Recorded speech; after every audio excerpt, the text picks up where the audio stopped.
Hey guys, welcome back to my YouTube channel. അപ്പോൾ ഇന്നത്തെ video നമ്മൾ പഴംപൊരിൻ്റെ റെസിപ്പി ആയിട്ടോ. അപ്പോൾ നമുക്ക് നേരെ വീഡിയോ നോക്കാം.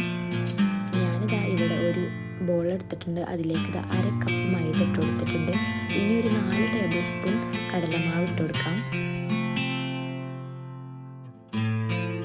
ഇനി മാവിലേക്ക് ആവശ്യത്തിന് ഉപ്പ്, 1/4 ടേബിൾ സ്പൂൺ മഞ്ഞൾപ്പൊടി, ആവശ്യത്തിന് പഞ്ചസാര ഇട്ട് കൊടുക്കാം.